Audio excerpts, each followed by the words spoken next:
으로 주님의 은혜가 여러분에게, 주님의 은혜가 여러분 위에 가득하기를 바랍니다.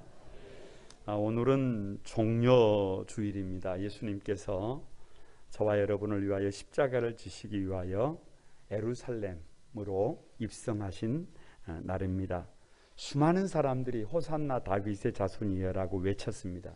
왜냐 그러면 이스라엘 백성들은 예전에도 그렇고 지금도 그렇고 전무후무한 다윗 왕처럼, 별처럼 이스라엘을 정치적인 위기에서, 경제적인 위기에서 건져줄 그런 메시아를 간절히 소원했습니다.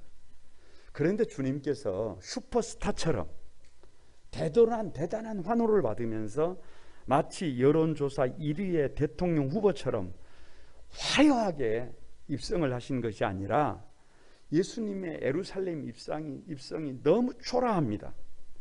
아니 저 화려한 멋진 말을 탄 것도 아니고 용맹무쌍한 군말을 타신 것도 아니고 나귀를 타셨어요. 그런데 그 나귀조차도 나귀 새끼를 타셨어요.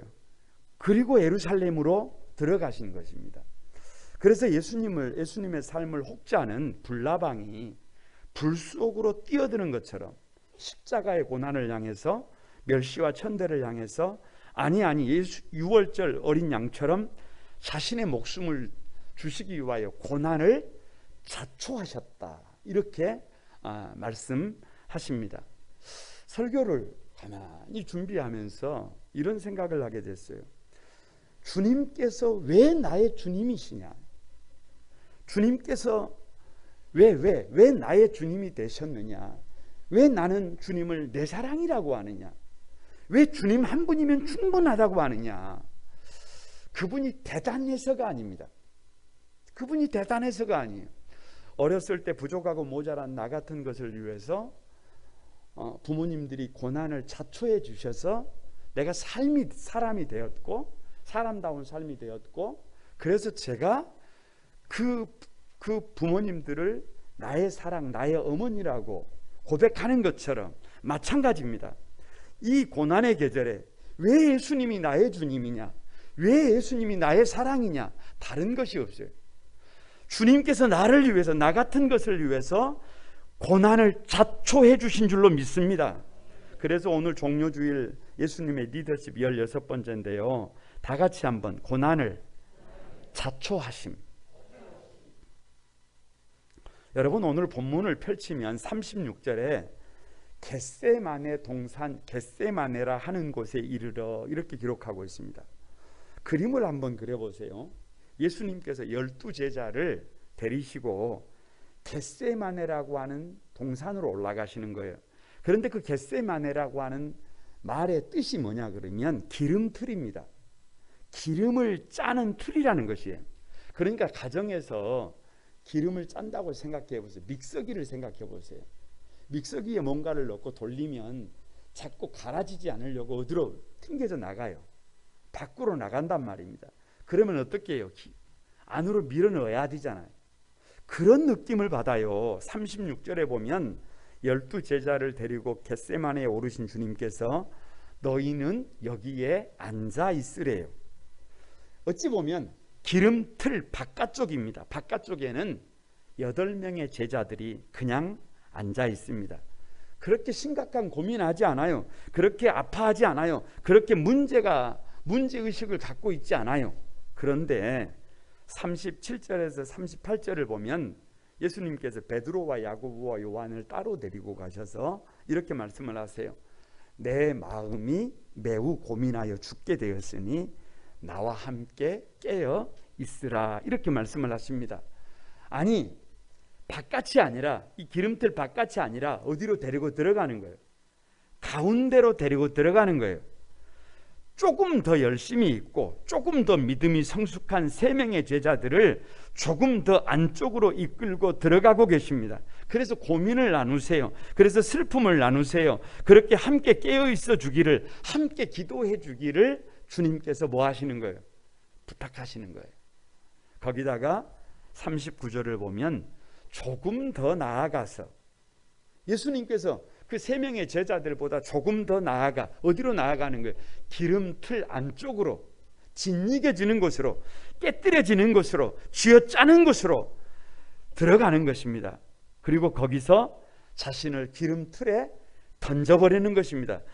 자신을 쥐어짜는, 당신께서 자기 자신을 쥐어짜는 그 고난을 누가 강제로 밀어넣는 것이 아니라 그 고난을 자초하신 줄로 믿습니다.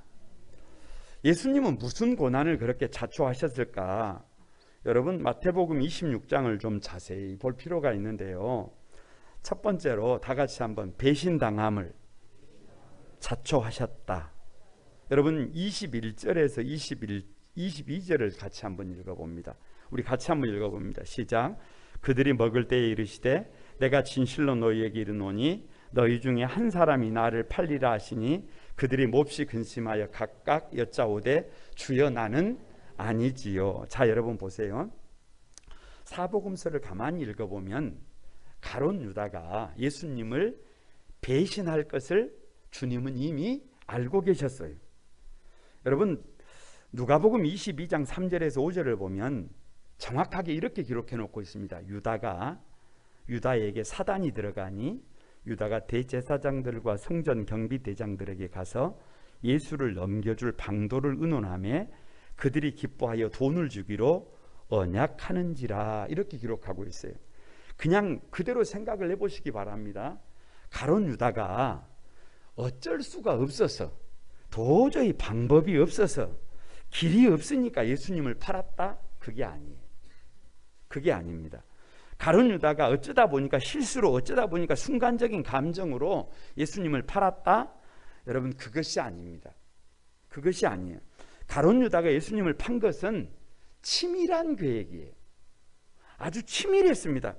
자기 자신을 위하여 생각을 하고 또 생각을 하고 생각한 결론이 뭐냐? 내가 살기 위해서, 내가 득이 되는 삶을 살기 위해서는 예수님을 팔아야 했어요. 그래서 대제사장들이 유다에게 연락을 해온 것이 아닙니다. 유다가 직접 대제사장들을 찾아간 것입니다. 그리고 직접 예수님을 넘겨줄 방안을 제안한 것입니다.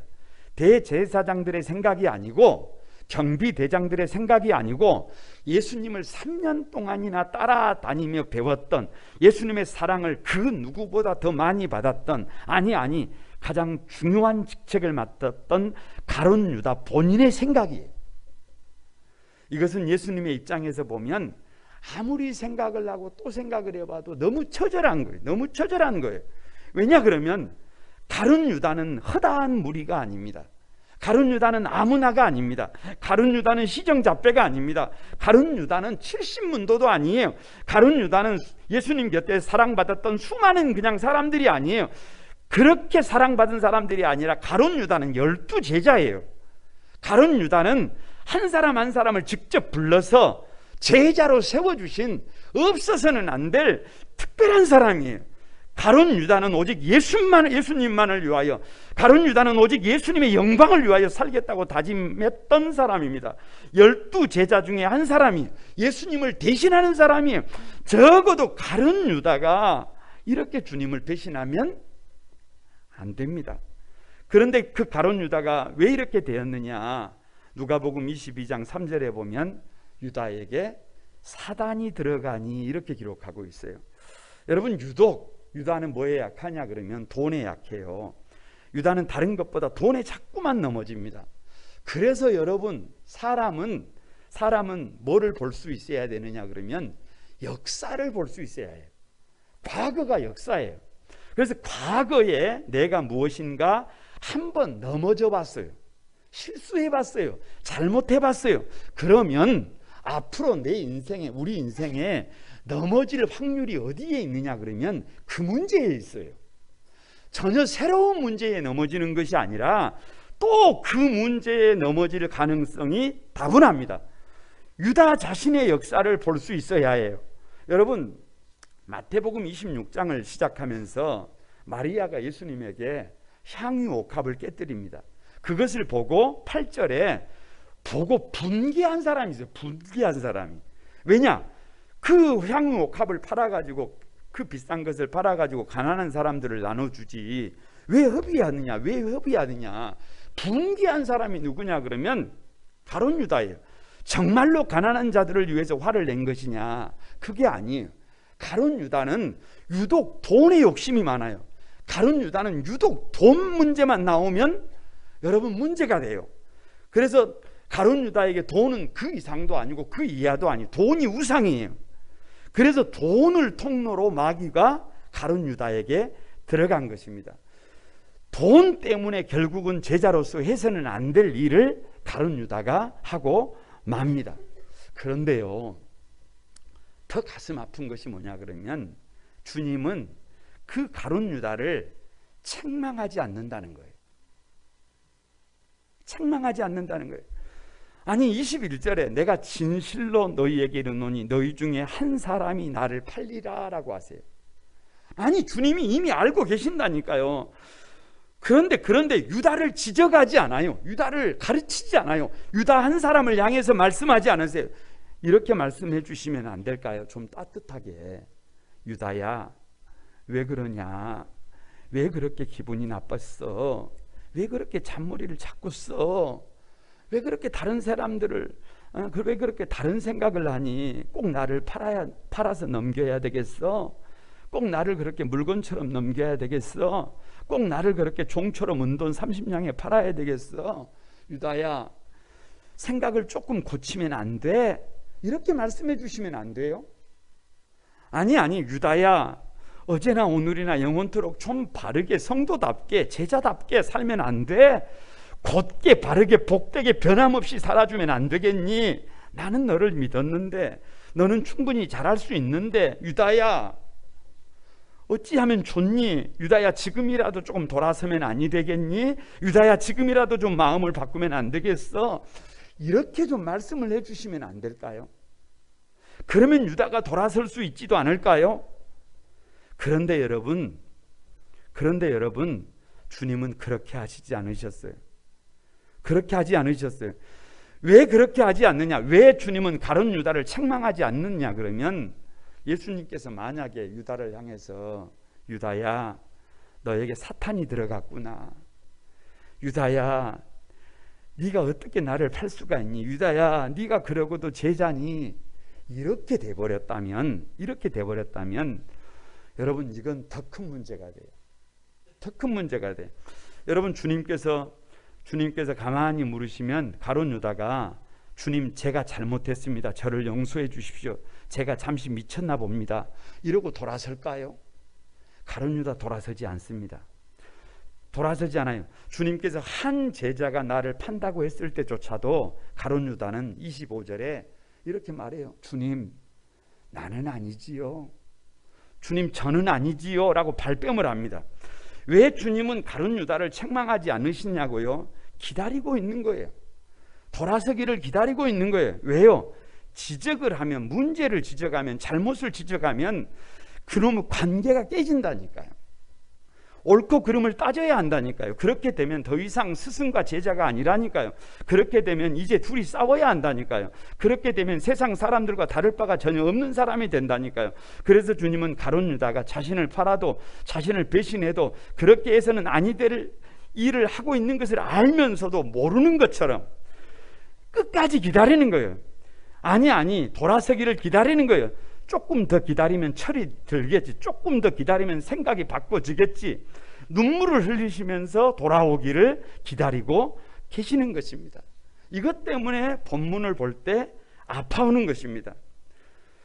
그래서 주님은 가룟 유다의 배신조차도 그냥 자초하신 거예요. 알고 있으면서 그것을 당하시는 거예요. 마태복음 26장 48절에서 50절에 보면 유다가 큰 무리와 함께 칼과 몽둥이를 들고 예수님을 잡으러 옵니다.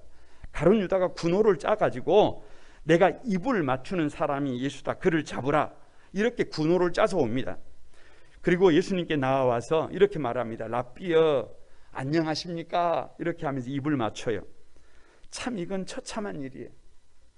참 이건 비참한 일이에요. 그런데 주님께서 하시는 말씀이 이렇게 말씀을 하세요. 친구야, 네가 무엇을 하려고 왔는지 알고 있다. 너 하고 싶은 대로 해라.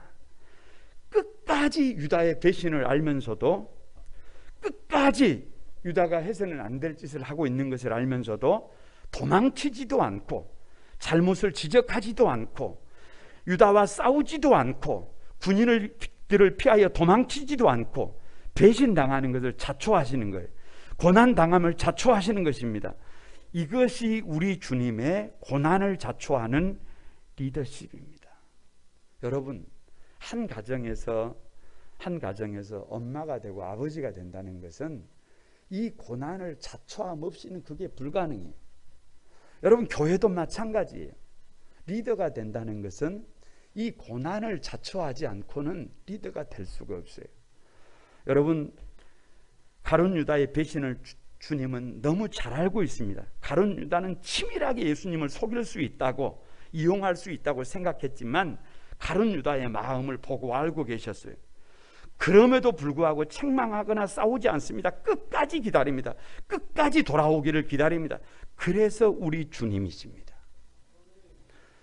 사랑하는 여러분, 마음속에 이 고난 주간을 시작하면서 우리 한번 새기십시다. 예수님은 가룟 유다와 같은 나 자신의 나의 배신을 알고 있으면서도 그 끝까지 기다리고 또 기다리셨다. 그 한마디를 마음속에 새길 수 있게 되기를 바랍니다. 안타까운 것은 가룟 유다는 결코 돌아오지 못합니다. 그리고 오고 가는 세대에 여러분 가서는 안 될 길을 가는 사람이 돼요. 아니, 비참한 인생의 주인공이 됩니다. 여러분, 이 고난의 계절에 우리에게 이 고난의 계절을 주신 것은 그런 가룟 유다와 같은 길을 걷지 말라고 하는 주님의 눈물이에요. 그 눈물을 닦아주는 저와 여러분이 되기를 바랍니다.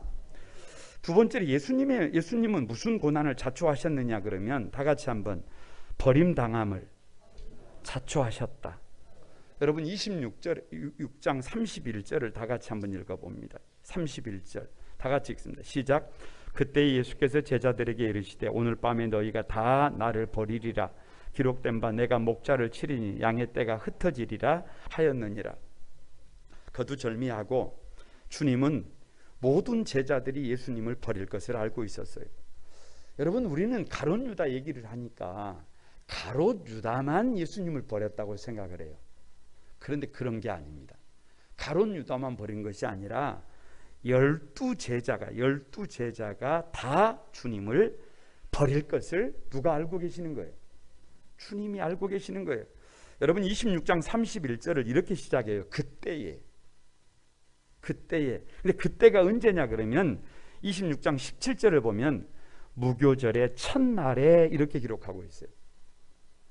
여러분, 무교절의 첫날이 무슨 날이에요? 유월절 양을 잡는 날이에요. 양을 왜 잡느냐? 죽음의 사자가 애굽에 밀려 들어올 때 하나님을 섬기는 히브리인들에게 주신 메시지가 뭐냐? 양을 잡아서 그 양의 피를 문 지방과 문 설주에 발라라. 그리고 그 양의 고기를 먹어라. 그러면 그 죽음의 사자가 뭐한다? 그 피를 보고 유월한다. 넘어간다. 그 피를 보고 가족들을 대신해서 여러분 죽은 피를 보고 그 집은 패스한다. 그래서 산다. 그래서 길이 생긴다. 그런데 지금 그날이 무슨 날이에요? 바로 유월절이에요. 유월절. 왜요? 그 양의 고기를 가족들이 먹는 것입니다. 참 생각하면 가슴이 아픈 것이 뭐냐 그러면 사람은 먹어야 살아요. 그런데 피가 섞이지 않은 것은 별로 맛이 없어요. 참 희한해. 그래서 사람은 먹지 않으면 죽는데 그냥 야채만 먹고 살면 그렇게 아프게 하지 않을 수도 있는데 우리는 뭐가 섞인 것이 맛있어요. 고기가 뭐예요? 고기가 뭐예요, 여러분? 고기가 양이 고기잖아요. 그러니까 가만히 한번 생각을 해보세요. 유월절 양이 되셔서 피 흘리며 잡히실 때 유월절 양이 되셨는데 피를 흘리고 죽으셔서 우리가 사는데 우리 집에서 닭을 키워요. 거위를 키워. 그렇게 이뻐합니다. 그렇게 이뻐해. 막 이뻐해. 그러다가 손님이 오면 그걸 잡아버려. 아니 소를 키우는데 애지중지에 막 쓰다듬고 풀을 주고 막 그렇게 이쁘고 하다가 필요하면 그걸 잡아버린다니까요. 아니 요즘은 좀 덜합니다만 예전에는 집에서 개를 키우면 늘 같이 뛰어놀잖아요. 늘 함께 있잖아요. 그런데 배고프다고 잡아버려요. 아니 이것이 인간의 실존이, 이것이 인간의 실상, 이것이 우리의 모습이에요. 이것을 주님께서 6월절 어린 양으로 주님이 죽어야 내가 산다라고 하는 것을 우리가 알아요. 우리가 알아. 베드로가 알아. 그래서 베드로조차도, 아니 12제자조차도 주님을 어떻게 해요? 버리는 거예요. 버리는 거예요. 주님은 베드로의 그럼에도 불구하고 그 베드로의 부인을, 12제자의 부인을 책망하지 않으세요. 여러분 33절에서 34절을 보면 베드로가 대답하여 이르되 모두 주를 버릴지라도 나는 결코 버리지 않겠나이다. 예수께서 이르시되 내가 진실로 내게 이르노니 오늘 밤 닭 울기 전에 네가 3번 나를 부인하리라. 이렇게 기록하고 있어요. 다시 말씀드리지만 가룟 유다만 버리는 것이 아니라 12제자가 다 버린다니까. 왜요? 베드로는 12제자를 대표한다니까요. 저 마태복음 26장 뒤에 가면 대제사장의 뜰에 묶여있는 주님이 있습니다. 그런데 저 멀찌감치 구경하고 있던 베드로와 예수님의 눈이 마주하게 됩니다. 여러분 베드로는요 주님이 어떻게 되는지 궁금했어요. 진짜 예수님은 이렇게 허무하게 끝나는 것인지 궁금했어요. 우리가 지난 3년 예수님을 따른 것이 헛된 일인지 궁금했어요. 그런데 예수님은 잡히셔서 멸시를 당하고 있습니다. 신문을 당하고 있습니다. 조롱을 당하고 있습니다. 그럼에도 불구하고 털 깎는 자 앞에 어린 양처럼 말씀이 없으십니다. 침묵하십니다. 67절에 사람들이 예수님의 얼굴에 침을 뱉으며 주먹으로 치고 어떤 사람은 손바닥으로 때리고 있습니다. 여러분 조롱하고 있는 것입니다. 예수님께서 진이겨지고 있는 거예요. 멸시를 당하고 있는 거예요. 깨뜨려지고 있는 거예요. 그때 한 계집종이 바깥뜰에 앉아있는 베드로를 지목합니다. 이 사람도 갈릴리 사람 예수와 함께 있었습니다. 고발하는 거예요. 이 고발이 받아들여지면 베드로도 문제가 돼요. 그때 베드로가 예수님을 모른다고 부인합니다. 그리고 시간이 지나갑니다. 3시간이 지났어요. 12시가 됐어요. 계집종이 또 나옵니다. 또 고발을 합니다. 그때 예수님과 관계가 없다고 맹세를 합니다. 나는 예수님 모른다. 그리고 또 3시간이 돼요. 3시간이 지났어요. 그리고 새벽녘이 됐어요. 또 그 계집종이 나와서 베드로를 고발합니다. 그때 예수님을 모른다고 저주합니다. 여러분 왜 3번이에요? 왜 3번? 생각하고 또 생각해봐도, 베드로가 생각을 해봐도 예수님을 버리지 않고, 예수님을 먹고 마시지 않고는, 예수님의 피를 먹고 마시지 않고는, 예수님을 부인하지 않고는, 예수님을 배신하지 않고서는 누가 살 길이 없더라. 내가 살 길이 없더라. 그래서 모른다고 예수님을 부인하고 맹세하고 저주한 것입니다. 이것을 주님이 알고 있어요. 12제자들조차도 그런 삶을 살 것을 주님이 알고 계셔요. 그런데 주님은 그 베드로의 부인조차도 어찌 보면 자초하셨어요. 자초. 주님은 12제자와 베드로에게 이렇게 말씀하지 않으셨어요. 사실은 나도 두렵다. 나도 무섭다. 나도 겁이 난다. 그런데 너희가 있어서 나에게 힘이 난다. 너희도 무섭겠지만 내 곁을 좀 지켜다오. 내 곁에서 힘이 좀 되어다오. 내 곁에서 어렵고 힘들어도 나와 끝까지 함께 가자. 함께 조롱을 받자. 함께 멸시를 당하자. 함께 침뱉음을 당하자. 함께 모욕을 당하고 함께 고난을 당하자. 함께 십자가를 짊어지자. 너희들이 있어서 힘이 된다. 주님이 이렇게 말씀하지 않으셨습니다. 이렇게 부탁하지 않으셨어요. 여러분 베드로에게 주님께서 나를 끝까지 떠나지 말아달라, 나를 끝까지 버리지 말아달라, 나를 끝까지 부인하지 말아달라고 했다고 한다고 생각해 보세요. 그런다고 그것이 되냐 그 말이에요. 고난을 자초하는 삶은 그렇게 인간적으로 부탁한다고 되는 것이 아닙니다. 고난을 자초하는 삶은 말 그대로 100% 하나님의 은혜가 있어야 되는 것을 믿습니다. 성령이 감화시켜 주셔야 됨을 믿습니다. 아니 자기 자신이 자원할 때만 그것이 가능해요.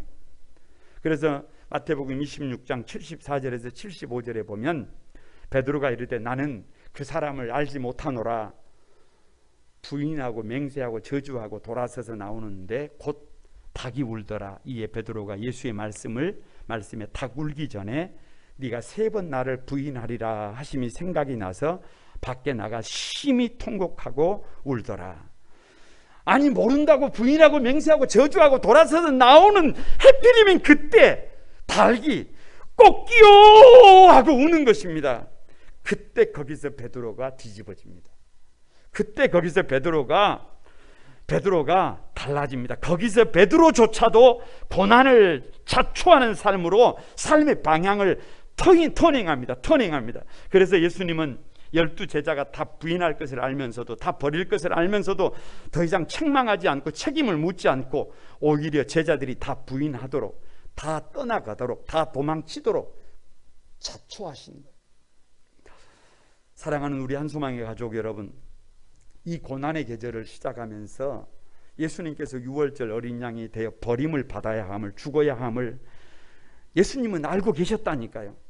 그래서 제자들이 다 부인하고 다 맹세하고 다 저주하고 떠날 것을 알고 계셨어요.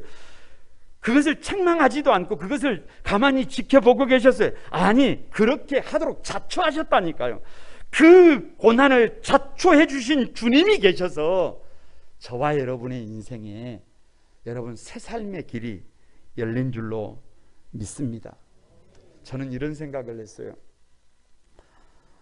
베드로는 예수님을 모른다고 부인하고 맹세하고 저주를 했지만 베드로는 예수님의 수제자가 됩니다. 그리고 예수님이 부활승천하시고 난 뒤에 초대교회의 지도자가 돼요. 예수님을 대신하는 사람이 돼요. 왜냐 그러면 베드로는 돌아섰기 때문에 그래요. 여러분 예수님께서 비아 돌로로사 고난의 길을 걷습니다. 십자가를 짊어지고 낭자한 모습으로 채찍에 맞고 쓰러져서 더 이상 십자가를 짊어질 수 없을 때 세상에 한 사람이 대신 그 십자가를 지는데 구레네 사람 시몬이, 여러분 베드로의 처음 이름이 저 십자가 누가 져야 하는데 수제자라고 하는 내가 져야 되는데 예수님을 사랑한다라고 하는 내가 져야 될 저 십자가를 내가 외면하니까 전혀 상관없는 구레네 사람 시몬이, 나와 이름이 똑같은 시몬이 저 십자가를 지는구나. 거기에서 삶의 방향을 돌리고 삶의 방향을 돌려서 여러분 돌아섰을 때 예수님을 모른다고 부인하고 맹세하고 저주하는 삶이었을지라도 그런 해서는 안 될 짓을 했던 사람일지라도 새 삶이 되었고 오고 가는 세대의 모범이 되었고 하나님의 나라에 없어서는 안 될 존귀한 사람이 된 줄로 믿습니다. 그 사람이 여러분 되시기를 바랍니다. 예수님은 무슨 고난을 자초하셨느냐? 세 번째로 다 같이 아버지가 원하는 삶을 자초하셨다. 여러분 26장 39절을 다시 한번 읽습니다. 시작. 조금 나아가서 얼굴을 땅에 대시고 엎드려 기도하여 이르시되 내 아버지여 만일 할만하시거든 이 잔을 내게서 지나가게 하옵소서. 그러나 나의 원대로 마옵시고 아버지의 원대로 하옵소서. 여러분 한번 생각을 해보세요. 예수님조차도 고난의 길은 가고 싶지 않는 것이 인지상정이에요. 제가 한번 생각을 해봤어요. 저는 여러분 그렇게 힘들게 살고 싶은 마음이 없어요. 그렇게 막 십자가를 짊어지고 싶은 마음이 없어요. 채찍에 맞는 것은 더더욱 싫어요. 막 엘리 라막사막다니 그런 건 옆에 가기도 싫어요. 조금 편한 삶을 살고 싶네요. 조금 인정받는 삶을 살고 싶네요. 좀 환호받는 삶을 살아보고 싶어요. 아니 좀 자랑할 수 있는, 아니 좀 달콤한, 아니 좀 스위트한 설레는 그런 삶을 살아보고 싶어요. 이게 비단 저만의 마음일까요? 우리 주님에게는 이런 마음이 없었을까요? 우리 주님에게 이 마음이 있었던 것을 믿습니다. 그래서 예수님조차도 이렇게 기도하시는 거예요. 내 아버지여, 만일 할만하시거든 이 잔을 내게서 지나가게 해주십시오. 저 가룟 유다가 지금 나를 배신해서 팔아 넘기려고 하는데 이거 좀 지나가게 해주십시오. 아니 12제자가 다 나를 버리고 떠나는데 이것 좀 지나가게 해주십시오. 그래서 너무 힘들지 않도록, 너무 버겁지 않도록 조금 웃고 사는 것이, 조금 행복하게 사는 것이, 조금 넉넉하게 사는 것이, 좀 따뜻하게 사는 것이, 이것이 그렇게 욕심입니까? 나도 좀 그렇게 웃으면서 살 수 있도록 할만하시면 이 잔쯤은 조금 좀 지나가게 해주십시오. 이것이 주님의 기도의 제목이었습니다. 그런데 거기서 끝나지 않으시고 다 같이 한번 나의 원대로 마옵시고 아버지의 원대로 하옵소서. 그런 소원이 있지만, 그렇게 한번 살아보고 싶지만 예수님의 소원이 뭐냐? 나의 원대로 마시고 아버지의 원대로 하옵소서. 여러분 39절에 이렇게 기록하고 있어요. 조금 나아가사 얼굴을 땅에 대시고 엎드려 기도하여, 이렇게 기록하고 있어요. 이 구절을 누가복음 22장 44절에서는 예수께서 다 같이 한번 따라서 해봅니다. 힘쓰고 애써 더욱 간절히 기도하시니 땀이 땅에 떨어지는 핏방울같이 되더라. 왜 그렇게 얼굴을 땅에 대시고 엎드리시는 거예요? 왜 그렇게 힘을 쓰고 애써 더욱 간절히 기도하시는 거예요? 왜 그렇게 땅이 땅에 떨어지는 핏방울같이 되시는 겁니까? 내가 원하는 삶이라면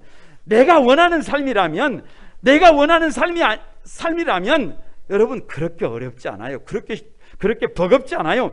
쉽게 갈 수 있습니다. 그런데 내가 원하는 길이 아니에요. 내가 살고 싶은 길이 아니에요. 그것은 고난을 자초하는 삶이에요. 그 길은 힘들어요. 그냥 갈 수가 없어요. 힘을 쏟아야 해요. 애를 써야 해요. 더욱 간절히 해야 해요. 기도해야 해요. 땀이 땅에 떨어지는 핏방울처럼 될 때 그것이 가능하더라 그 말이에요. 그래서 예수님조차도 힘을 쓰고 애써서 더욱 간절히 기도해요. 얼마나 힘을 쓰고 애를 썼으면 땀이 땅에 떨어지는 핏방울같이 되었어요. 아니. 천사가 그것을 보고 하늘로부터 예수께 나타나 힘을 더하셨어요. 고난을 자초하는 삶이 쉽지 않다는 거예요. 고난을 자초하는 삶이, 여러분 믿음의 사람이 아니고서는 이 길을 걸어간다는 게 쉬운 일이 아니에요. 여러분 좋은 사람이 된다는 것, 이 고난을 자초하지 않고서는 불가능합니다. 좋은 배우자가 된다는 것, 이 고난을 자초하지 않고는 불가능해요. 좋은 부모가 된다는 것, 이 고난을 자초하지 않고는 불가능해요. 여러분 좋은 리더가 된다는 것, 이 고난을 자초하지 않고는 불가능해요. 감히 좋은 목사가 된다는 것, 이 고난을 자초하지 않고서는 이건 불가능해요. 방법이 없어요. 그래서 우리 주님께서 3번 기도하시고 돌아오셔서 하신 말씀이 뭐냐? 여러분 기름을 짜려면요 가만히 있으면 짜지는 게 아니라 짓이겨져야 해요. 깨져야 해요. 그런데 자꾸만 피하려고 하니까, 자꾸 잠만 자려고 하니까, 자꾸만 안주하려고 하니까 44절에 제자들에게 다가오셔서 이렇게 말씀하십니다. 다 같이 일어나라, 함께 가자. Get up, let us be going. 한 말씀 하세요. 함께 그 고난의 길을, 고난을 자초하는 길을 어떻게 해보자는 거예요. 같이 가보자는 거예요. 여러분 부끄럽지만 어렸을 때 제가 원하는 삶을 살아버렸다면 오늘의 저는 없을 거예요.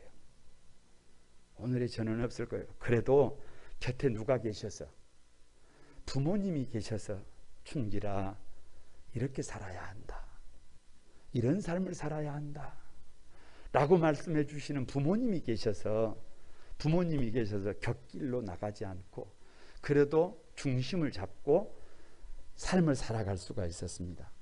지금도 마찬가지예요. 지금도 내가 원하는 삶을 내가 원하는 대로, 내가 원하는 목사가 되고, 내가 원하는 당회장이 되고, 내가 원하는 교회의 목사가 된다면 우리 교회는 평안하지 못할 거예요. 그런데 내가 원하는 목사가 아니라 주님이 원하는 목사가 되기 위해서 오늘 주님께서 일어나라, 함께 가자. 네 손 잡고 함께 이 길을 한번 걸어가 보자.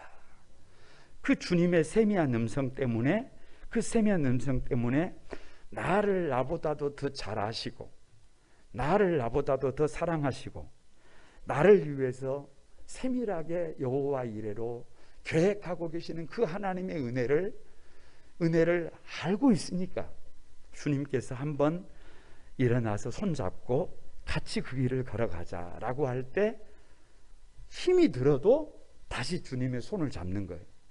사랑하는 여러분, 지금 우리는 고난주간을 맞이하고 있습니다.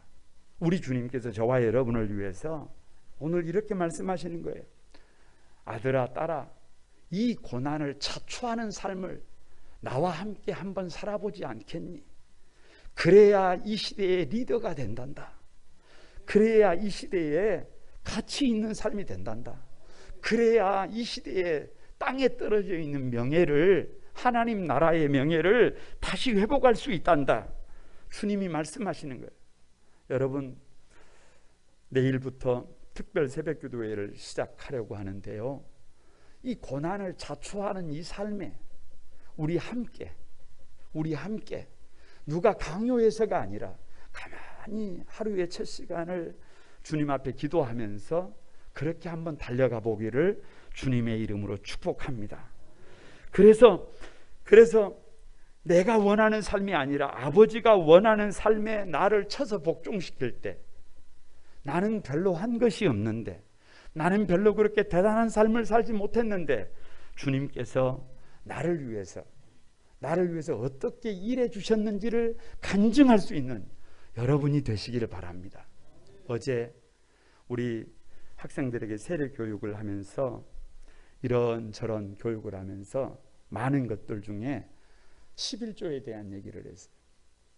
10의 3조를 드리자. 우리 학생들이 무슨 개념이 있겠어요? 그런데 10의 3조를 드리자. 말 같지도 않는 얘기예요. 11조도 드리기가 어려운데. 그런데 이런 말씀을 드렸습니다. 어차피 세상을 살아갈 때는 돈이 부족해. 그래서 11조도 드리기가 어려운 세상이. 그런데 이래도 부족하고 저래도 부족할 것 같으면 할 일부터 하자. 하나님 앞에 11조를 바르게 구별하고, 11조는 부모님에게, 양가 부모님에게 돌려드리고, 11조는 사회에 기부하자. 그리고 나서 살자. 그리고 나서 나의 삶을 살아보자. 그렇게 살려고 몸부림쳤더니 나도 모르게 주님이 그 다음을 책임지시더라. 너희들은 11조도 구별하지 못하는 삶을 살고 싶니? 아니면 10의 3조를 구별하는 삶을 한번 살아보고 싶니? 우리 아이들에게 그렇게 정중하게 부탁을 드렸습니다. 여러분, 저와 여러분이 이 시대에 고난을 자초하는 삶을 통하여 예수님을 많이 닮고, 그리고 복 있는 믿음의 증인들로 살아가는 귀한 은혜가 여러분에게 있게 되기를 주님의 이름으로 축복합니다. 우리 같이 한번 찬양하면서 기도하도록 하겠습니다. 엎드려 경배해